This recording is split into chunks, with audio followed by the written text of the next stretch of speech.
मीठे बच्चे, तुम्हें खुशी होनी चाहिए कि दुख हरने वाला बाबा हमें सुख धाम में ले जाने आया है। हम स्वर्ग के परिजादे बनने वाले हैं। प्रश्न, बच्चों की किस स्थिति को देखते हुए बाप को चिंता नहीं होती? क्यों? उत्तर, कोई कोई बच्चे फर्स्ट क्लास खुशबूदार फूल है, कोई में जरा भी खुशबू नहीं है, कोई की अवस्था बहुत अच्छी रहती, कोई माया के तूफानों से हार खा लेते हैं। ये सब देखते हुए भी बाप को चिंता नहीं होती, क्योंकि बाप जानते हैं यह सतयुग की राजधानी स्थापन हो रही है। फिर भी बाप शिक्षा देते हैं, बच्चे जितना हो सके याद में रहो, माया के तूफानों से डरो नहीं। ओम शांति। मीठे ते मीठा बेहद का बाप मीठे मीठे बच्चों को बैठ समझाते हैं। मीठे ते मीठा बेहद का बाप मीठे मीठे बच्चों को बैठ समझाते हैं। यह तो समझते हो ना, बहुत मीठा मीठा बाप है। फिर शिक्षा देने वाला टीचर भी बहुत मीठा मीठा है। तो हमारे बाबा का स्वरूप मीठा स्वरूप है। हमारा बाबा मीठा बाबा है, उसमें किसी प्रकार की कोई भी कड़वाहट नहीं है, व्यर्थ नहीं है। इसलिए उससे मीठा और संपूर्ण कल्प में उससे मीठा बाबा कोई होता ही नहीं है। इतना मीठा मीठा बाबा हमारा बाबा भी है और हमको टीचर बनकर पढ़ाता भी है। यहाँ तुम जब बैठते हो तो यह याद होना चाहिए, बहुत मीठा मीठा बाबा है, उनसे स्वर्ग का वर्षा मिलना है। ती गोडी आली पाहिजे मनामध्ये। बाबांच्या गोड व्हायब्रेशन मध्ये आपल्याला बसायचं आहे। गोड बाबा आहे, त्याच्या इतका गोड कोणी नाहीये संपूर्ण दुनियेमध्ये, संपूर्ण कल्पामध्ये। अपन जेव्हा बाबांच्या समोर बसतो तो बिल्कुल ये बुद्धि में होना चाहिए कि ये मीठा मीठा बाबा है, और मीठा है हमें क्या देता है? हमें मीठा स्वर्ग देता है। यहां तो वेश्यालय में बैठे हो, बाहर की दुनिया विकारों से भरी पड़ी है। कितना मीठा बाप है, वह खुशी दिल में होनी चाहिए। बाप हमको आधा कल्प सुख धाम में ले जाने वाला है, दुख हरने वाला है। एक तो ऐसा बाबा है, फिर बाबा टीचर भी बनते हैं, हमको सारे सृष्टि चक्र का राज समझाते हैं, जो और कोई नहीं समझा सकते। यह चक्र कैसे फिरता है, 84 जन्म कैसे पास होते हैं, यह सारा चपटी में समझाते हैं। फिर साथ में भी ले जाएंगे। यहाँ तो रहना नहीं है, सभी आत्माओं को साथ ले जाएंगे। बाकी थोड़े रोज है, कहाँ जाता है, बहुत गई थोड़ी रही, बाकी थोड़ा समय है। इसलिए जल्दी जल्दी मुझे याद करो, तो तुम्हारे जन्म जन्मांतर के पापों का बोझा जो जमा है वह खलास हो। थोड़ा समय है, बाबा म्हणते हैं अभी जन्म जन्मांतर का बहुत सारा पापों का बोझा है सिर पर, इसलिए हमें हल्का महसूस नहीं होता है। तो अगर हमें संपूर्ण जो द्वापर से आधे कल्प का जो वर्षा जो हमारे अंदर जो गड़बड़ी आ गई है, पाप कर्मों का बोझा हमने सिर पर लेकर रखा है, अगर उसको उतारना है तो बाबा म्हणता है कि तुम मुझे जल्दी जल्दी जल्दी जल्दी स्पीड में याद करो, कंटिन्यू याद करो, तो वो खलास हो जाएगा। भल माया की युद्ध चलती है, माया तंग करेगी, माया परेशान करेगी, हमारे अंदर के विकार कमजोरी हमें परेशान करेगी, लेकिन बाबा म्हणता है युद्ध में पहलवान बनकर इस युद्ध को जीतना है। तुम मुझे याद करेंगे, वह याद करने से हटाएगी। माया याद करने से हटाएगी। और माया क्या है? हमारे अंदर की कमजोरी, हमारे अंदर का विकार, हमारे अंदर का व्यर्थ, हमें बाबा से दूर लेकर जाएगा। तो बाबा म्हणता है तुम्हें ये इस युद्ध में तुम्हें जीत पानी है। तो यह भी बाबा बता देते हैं कि वो याद करने से हटाएगी, इसलिए कभी विचार नहीं करना। बाबा म्हणते संकल्प नका चालवू की असं का बरं होतंय, मी बाबांची आठवण करतोय आणि बुद्धीमध्ये दुसरेच विचार येत आहे। तो बाबा म्हणते उस पर ज्यादा चिंतन नहीं करना, वो अपना काम कर रही है, तुम अपना काम करो। तुम्हारे अंदर की कमजोरी जिसको तुमने बड़ा कर दिया है, जो इन विकारों को तुमने बड़ा कर दिया है, वो तंग करेंगे क्योंकि अंदर बिठा कर रखा है। तुम आत्मा हो ये पक्का करके, बाबा की संतान हो ये पक्का करके मुझे याद करो और ज्ञान का चिंतन करते रहो। बाकी ऐसा क्यों हो रहा है, मेरी बुद्धि क्यों बार बार भटकती है, बाबा मतलब इन प्रश्नों में मत जाओ, तुम बाबा को याद करते रहो। तो ऑटोमेटिक धीरे धीरे माया गायब हो जाएगी, वो विचार आना बंद हो जाएगी। तो इसलिए कभी विचार नहीं करना। कितने भी संकल्प विकल्प तूफान आए, सारी रात संकल्पों में नींद फिट जाए तो भी डरना नहीं है, बहादूर रहना है।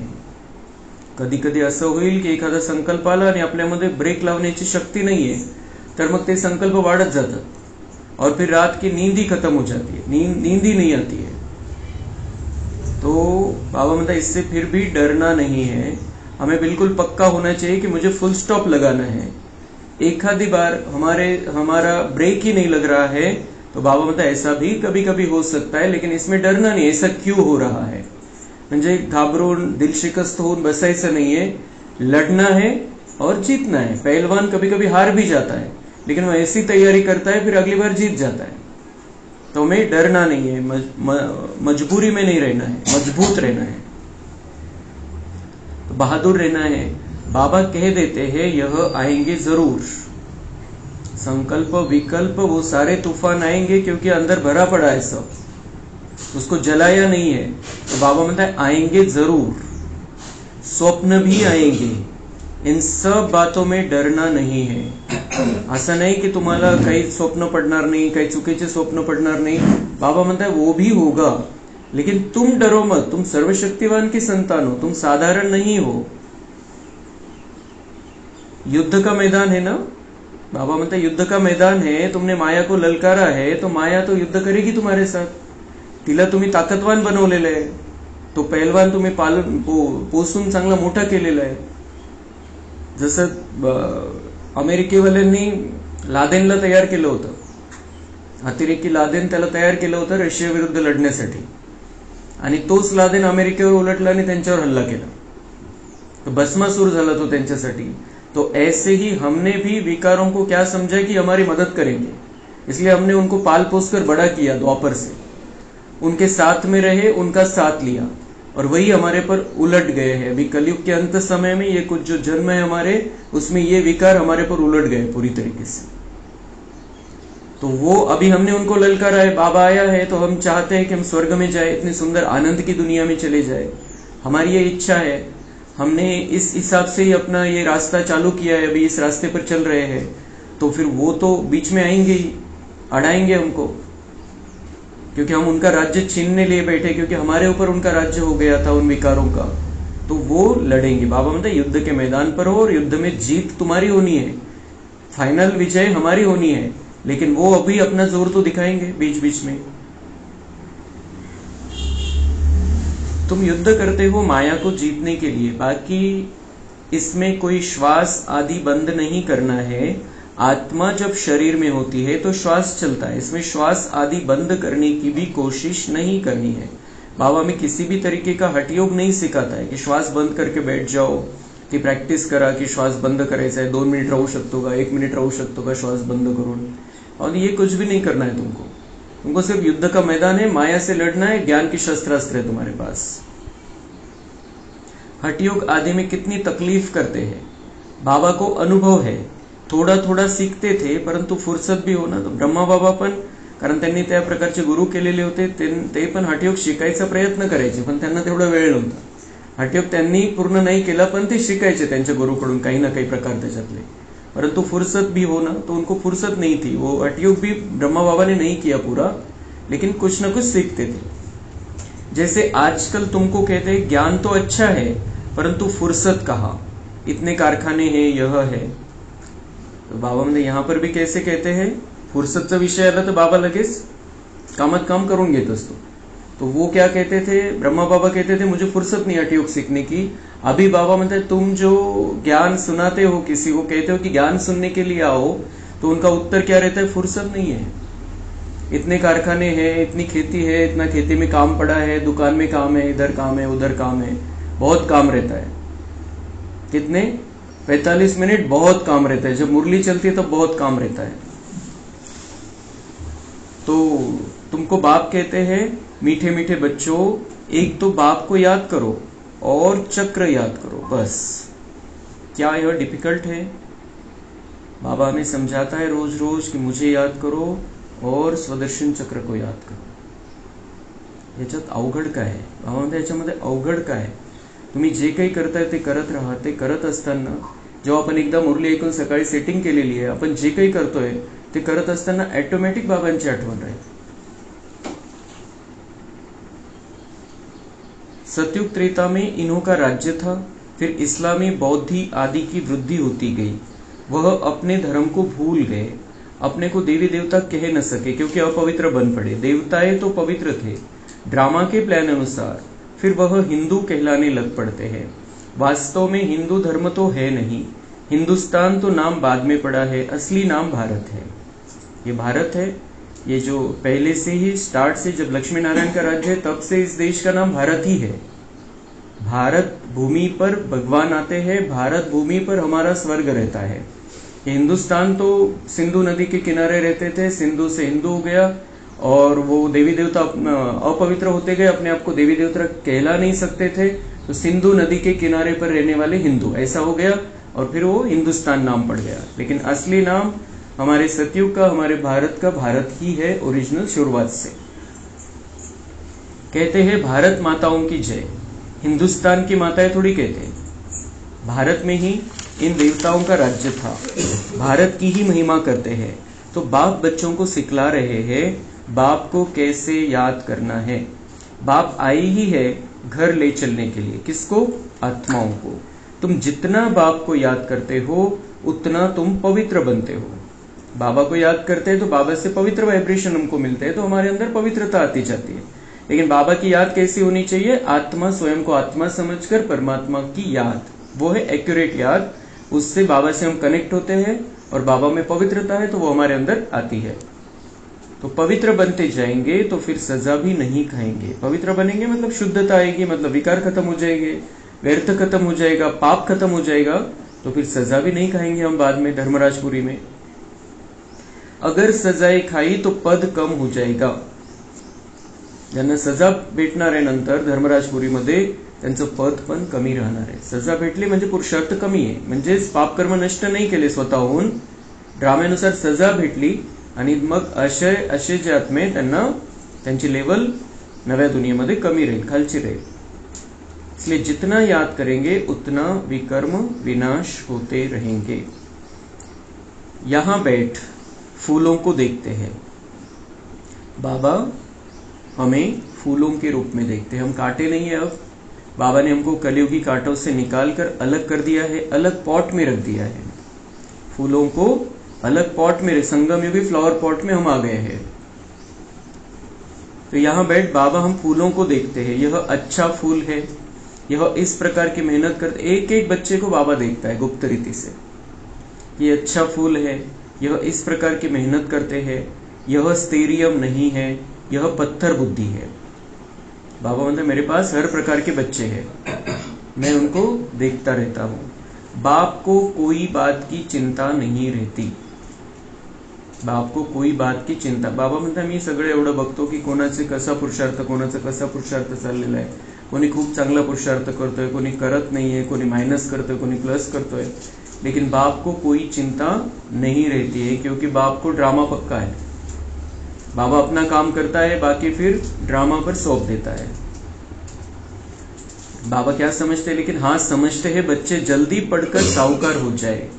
पढ़ाना भी है, बच्चे तो बने हैं परंतु जल्दी पढ़कर होशियार हो, और वह भी कहाँ तक पढ़ते और पढ़ाते हैं, कैसे फूल है यह बाप बैठ देखते हैं। क्योंकि यह है चैतन्य फूलों का बगीचा। हम चैतन्य फूल है, चलते फिरते फूल है, तो हम क्या करते हैं, बाबा बैठ कर देखते हैं हम बच्चों को। लेकिन भावना चिंता नहीं करता है बाबा कि ये कम पुरुषार्थ कर रहा है, ये ज्यादा कर रहा है, ऐसा वैसा, वो सब बातों में बाबा नहीं चाहता है। बाबा अपना काम करता रहता है, लेकिन भावना ये है बाबा की कि बच्चे जल्दी पढ़कर साहूकार हो जाए। पढ़ाना भी है, बाप भी है, टीचर भी है, तो पढ़ाना भी है उसको हमें। वो अपना पढ़ाने का काम करता है, वर्षा देता है, वाइब्रेशन देता है, शक्ति देता है, वरदान देता है, चिंता नहीं करता है, देता सब कुछ है, चिंता नहीं करता है। भावना बहुत ऊंचे लेवल की है कि मेरे बच्चे पढ़कर होशियार हो जाए और साहूकार बन जाए। ही जी स्थिरता आहे ही सगळ्या मनुष्यामध्ये जर आली, दुनियेमधल्या सगळ्या मनुष्यामध्ये जर आली बॅलन्स मध्ये राहण्याची, तर सगळे दुःख समाप्त होऊन जाते। बाबा ये सिखा रहा है हमको, तुम अपना काम करो, चिंता मत करो। भगवान भी अपना काम करता है, चिंता नहीं करता है। मग तो एकेकाची चिंता करत बसेल तर टेन्शन मध्ये राहायला लागेल बाबाच। तो बाबा चिंता नहीं करता है। बच्चे तो बने परंतु जल्दी पढ़कर होशियार हो, और वह भी कहाँ तक पढ़ते और पढ़ाते, कैसे फूल है यह बाबा बैठ देखते हैं। ये चैतन्य फूलों का बगीचा है। फूलों को देखते भी कितनी खुशी होती है। तो बाबा हम बच्चों को देखता है, हम चैतन्य फूल है, हम कैसा समझते हैं, समझाते हैं, ज्ञान में चलते हैं, प्रैक्टिकल में चलते हैं, तो बाबा हमें देखकर खुश होता रहता है। और हमारी स्थिति कंटिन्यू ऐसी होनी चाहिए दिन भर में, कभी भी बाबा मुझे देखे कभी भी, तो उसे मैं खुश दिखाई दूं। बाबा कभी भी हमको चेक करता है, यहाँ आकर भी गुप्त रीति से चेक कर सकता है, वहां पर भी उसके पास जो साइंस वाले निकाल नहीं सकते इस प्रकार के चैनल है, इस प्रकार की टीवी है। वो 1 सेकंड में सारे बच्चों की स्थिति चेक कर लेता है। हमारा चैनल खोलेगा तो हमारी सारी स्थिति उसके सामने आ जाती है, आदि से लेके अंत तक। तो जब भी वो मुझे देखे उसे मैं खुश दिखाई दूं, ये हमारा लक्ष्य होना चाहिए। कधीच नाराज नाही राहायचं, कधीच उदास नाही, कधीही परेशान नाही, कधी डिस्टर्ब नाही। काही होत राहील, आपल्या मनासारखं होईल, आपल्या मनाच्या विरुद्ध होईल, पण आपल्याला बिल्कुल स्थिर राहायचं, स्टेरियम रहना है। बाबा चाहता है मेरे बच्चे स्टेरियम रहना चालू हो जाए।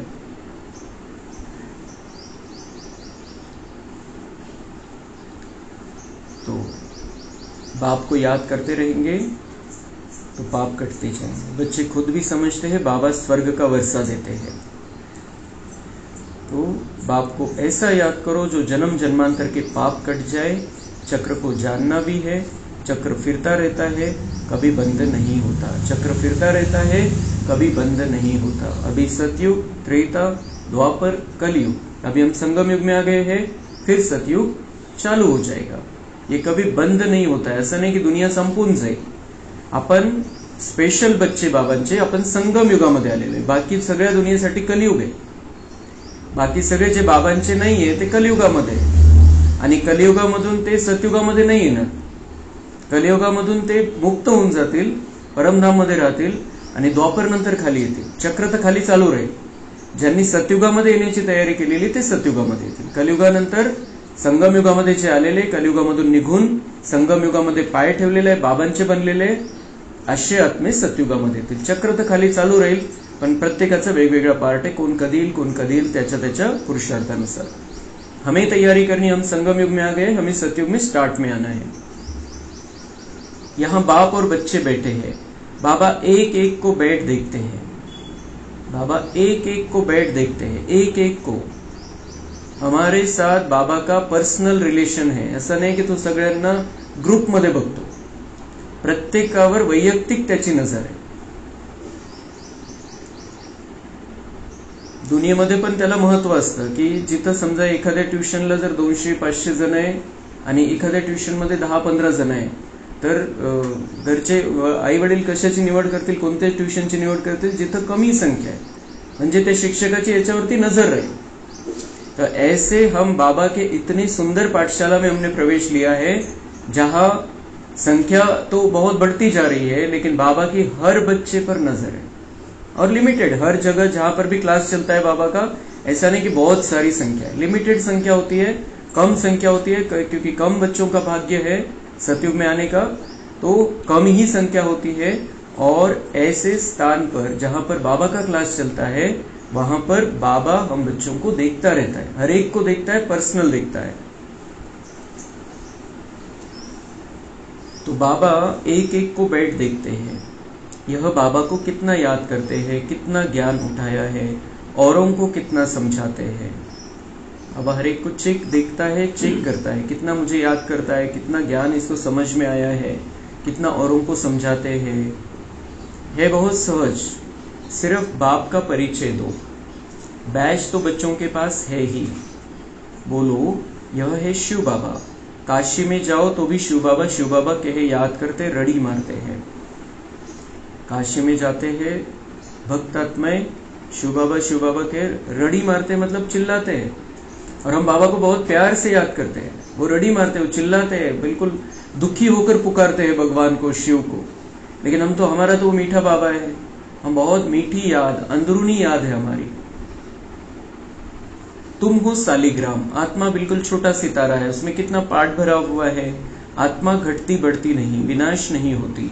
आत्मा तो अविनाशी है, उसमें ड्रामा का पार्ट भरा हुआ है। हीरा सबसे मजबूत होता है, उस जैसा सख्त पत्थर कोई होता नहीं। जोहरी लोग जानते हैं, आत्मा का विचार करो कितनी छोटी है, उनमें कितना पार्ट भरा हुआ है जो कभी भी घिसता नहीं है। दूसरी आत्मा होती नहीं। इस दुनिया में ऐसा कोई मनुष्य नहीं जिसको हम बाप, टीचर, सदगुरु कहे। यह एक बेहद का बाप है, शिक्षक है, सबको शिक्षा देते हैं। मन मना भव, तुमको भी कहते हैं कि कोई धर्म वाले मिले उनको कहो अल्लाह को याद करते हो ना। आत्माएं सब भाई भाई है। अब बाप बैठ शिक्षा देते हैं कि माम एकम याद करो तो विकर्म विनाश होंगे। बाप ही पतित पावन है। यह किसने कहा? आत्मा ने। मनुष्य भल गाते हैं परंतु अर्थ नहीं समझते हैं। बाबा मतलब कोई भी धर्म वाला है उसको समझाओ कि हम सब आत्माएं हैं और आत्मा का पार्ट फिक्स है, आत्मा कभी घिसती नहीं है, आत्मा का पार्ट कभी घिसता नहीं है। आत्मा का पार्ट 5000 वर्ष का पार्ट, हर एक आत्मा का एक कैपेसिटी है, 5000 वर्ष का पार्ट रह सकता है, उसमें नूंद सकता है, लेकिन हर एक अपना कितना पार्ट नूंदता है ये इसके ऊपर है कि 2500 वर्ष का, 2000 वर्ष का, 4000 वर्ष का, हर एक के पुरुषार्थ पर है। लेकिन आत्मा ये अजर अमर अविनाशी है और उसका पार्ट भी अविनाशी है, और हम सब आत्माएं एक भगवान के, एक बाप के, एक अल्लाह के बच्चे हैं। भगवान, ईश्वर, अल्लाह, गॉड, वाहेगुरु, जो भी नाम दिए है उसको, वो एक ही है। वो शिव बाबा है, परमपिता परमात्मा है, उसके हम सब बच्चे। कोई भी धर्म वाला आए, बाबा मतलब उसको ये समझाओ ये बात कि हम आत्मा, आत्मा भाई भाई है, एक भगवान के, एक ईश्वर के, एक अल्लाह के बच्चे। और वही आता है जब हम दुख में, बहुत ज्यादा दुख बढ़ जाता है इस दुनिया में, तो वही जो सबका एक है ऊपर वाला, वो आता है और नीचे वालों को मुक्त करता है, जीवन मुक्ति में लेकर जाता है। बाप कहते हैं तुम सब सीताएं हो, मैं हूं राम। सब भक्तों का सदगति दाता मैं हूं, सबकी सदगति कर देते हैं, बाकी सब मुक्ति धाम में चले जाते हैं। सतयुग में दूसरा धर्म कोई होता नहीं, सिर्फ हम ही होते हैं, क्योंकि हम ही बाप से वर्षा लेते हैं। यहाँ तो देखो कितने ढेर के ढेर मंदिर है, कितनी बड़ी दुनिया है, क्या क्या चीजें हैं। वहां यह कुछ भी नहीं होगा, सिर्फ भारत ही होगा। यह रेल आदि भी नहीं होगी, यह सब खत्म हो जाएंगे, वहां रेल की दरकार ही नहीं। तो वहां पर बाबा मतलब वो बीच बीच में बाबा हमें उस दुनिया की सैर कराता रहता है। वहां पर क्या होगा, यहाँ पर क्या है। तो वहां पर बाबा मनता है वहां पर कोई मंदिर नहीं है, और यहाँ पर तो देखो कितने मंदिर बनाए हैं। लेकिन दुख बढ़ता जा रहा है, टेंशन बढ़ता जा रहा है, तनाव बढ़ता जा रहा है, स्ट्रेस बढ़ता जा रहा है, बीमारियां बढ़ती जा रही है, तकलीफ, परेशानियां, अलग अलग टाइप के हर एक के सामने प्रॉब्लम है। मंदिर इतने हैं, लेकिन सतयुग में एक भी मंदिर नहीं, फिर भी सभी सुखी है, शांति में है, क्योंकि पवित्रता है। और बाबा से वर्षा लेकर हम वहां पर पहुंचते हैं, भगवान से वर्षा लेकर हम वहां पर पहुंचते हैं। हम सब देवी देवता है, तो वहां पर मंदिर की जरूरत नहीं। फिर दूसरी चीज, वहां पर रेल की भी जरूरत नाही।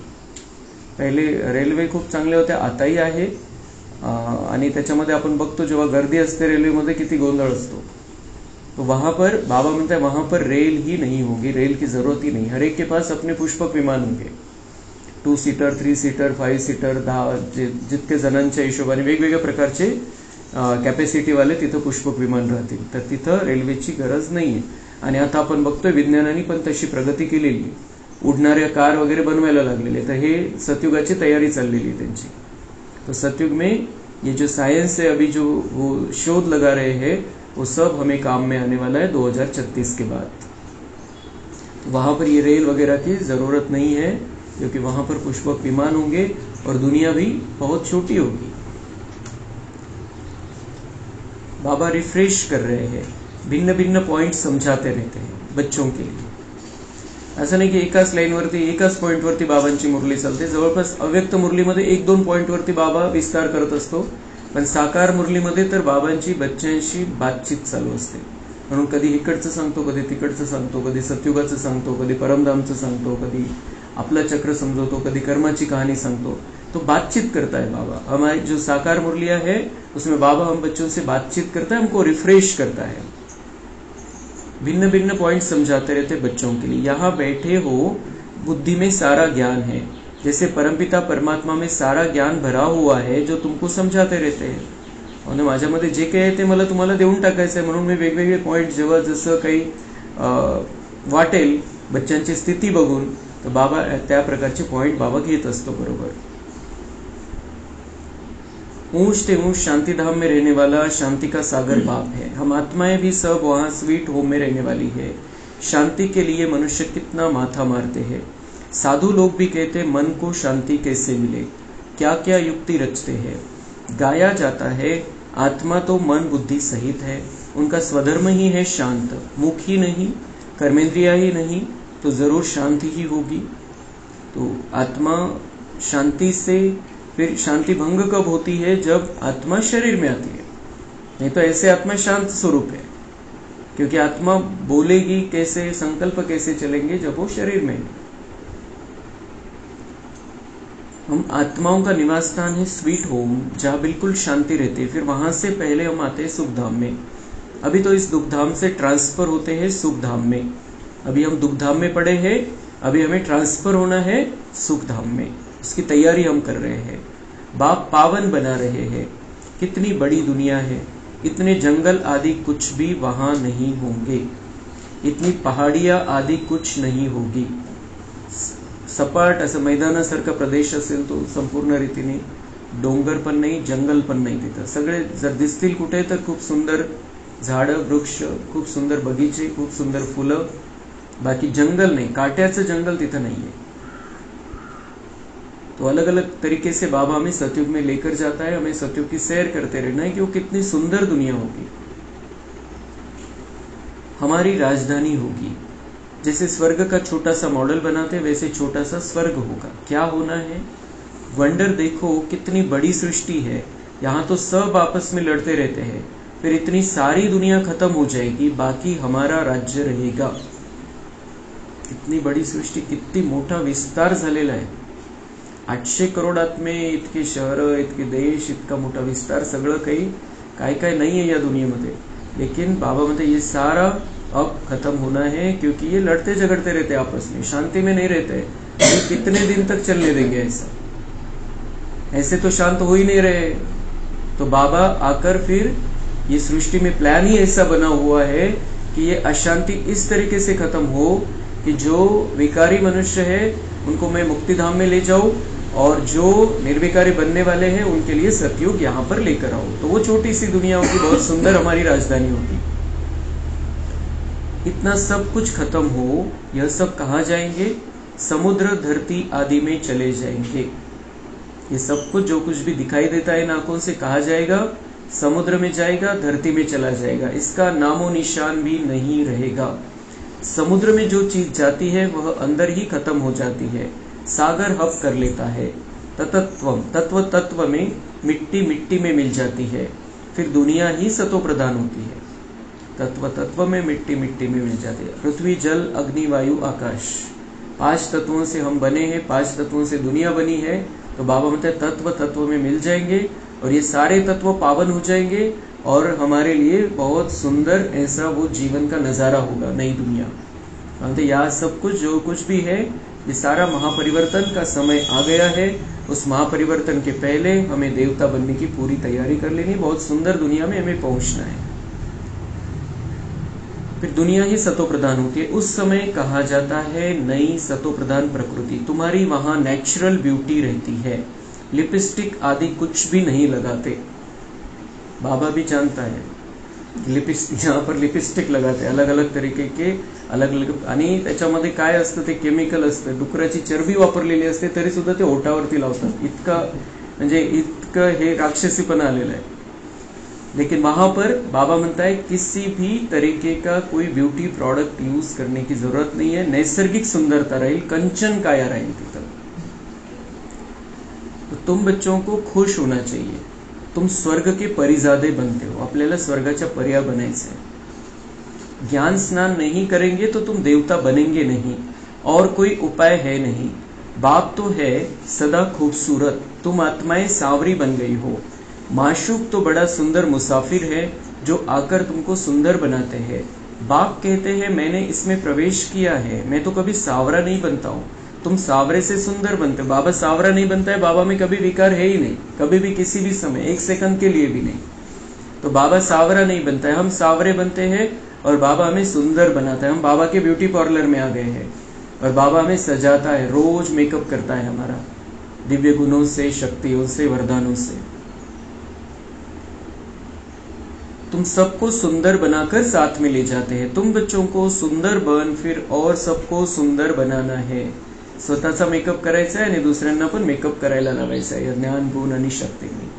बाप तो श्याम सुंदर बनते नहीं, गीता में भूल कर दी है, जो बाप के बदले श्री कृष्ण का नाम डाल दिया है। इसको ही कहा जाता है एकच भूल। सारे विश्व को सुंदर बनाने वाला शिव बाबा, उनके बदले जो स्वर्ग का पहला नंबर सुंदर बनता है, उनका नाम डाल दिया है। यह कोई समझते थोड़ी है भारत फिर सुंदर बनने का है, वह तो समझते हैं 40,000 वर्ष बाद स्वर्ग बनेगा, और तुम बताते हो सारा कल्प ही 5,000 वर्ष का है। 40,000 वर्ष बाद भारत स्वर्ग बनेगा या फिर कलयुग चलेगा, उनको पता ही नहीं आगे क्या होने वाला है, और कलयुग अभी कैसे चलेगा, ही दुनिया कैसे चलेगी त्यांच्या बुद्धीमध्ये येत नाही। आता तर यायला लागलेले, पण तरी सुद्धा ते जे ऐकलेले शास्त्रामध्ये ते काही जात नाही लवकर डोक्यातून। आज आपण बघतो दुनियेची हालत कशी आणि कशी चालणार ही दुनिया 40,000 वर्ष। आता या 20 वर्षामध्ये किती परिवर्तन झालेलं आहे, किती पाणी खराब, हवा खराब, जमीन खराब, कशी चालणार ही दुनिया, आणि दिवसेंदिवस खराब होत चाललेलं आहे। इतके गुन्हे, भयानक प्रकारचे गुन्हे, ज्यांचं कधी स्वप्नात विचार नहीं करू शकत असे गुन्हे घडतायत, कशी चालेली, आणि अजून काय बघायचं बाकी राहिलेलं आहे। तो हमें बाबा ने बता दिया इस दुनिया की एक्सपायरी आ गई है, ये दुनिया ऑक्सीजन पर है, और अभी जल्दी ही इस दुनिया का महापरिवर्तन होकर तुम्हारे लिए सतयुग स्वर्ग आने वाला है। सारा कल्प ही 5,000 वर्ष का है। तो बाप आत्माओं से बात करते, कहते मैं आधा कल्प का माशूक हूँ, तुम मुझे पुकारते आए हो, हे पतित पावन आओ, आकर हम आत्माओं आशिकों को पावन बनाओ।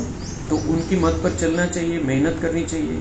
हम सब आत्माएं परमात्मा की आशिक थी, उसको पुकारते थे हम, वो हमारा एक ही माशूक है। आधा कल्प से हम पुकारते, आधा कल्प का वो हमारा माशूक है, वो आ गया है, हम आत्माएं उसकी आशिक है।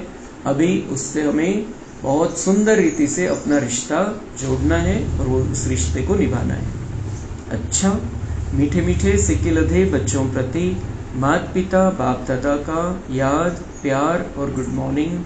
रूहानी बाप की रूहानी बच्चों को नमस्ते।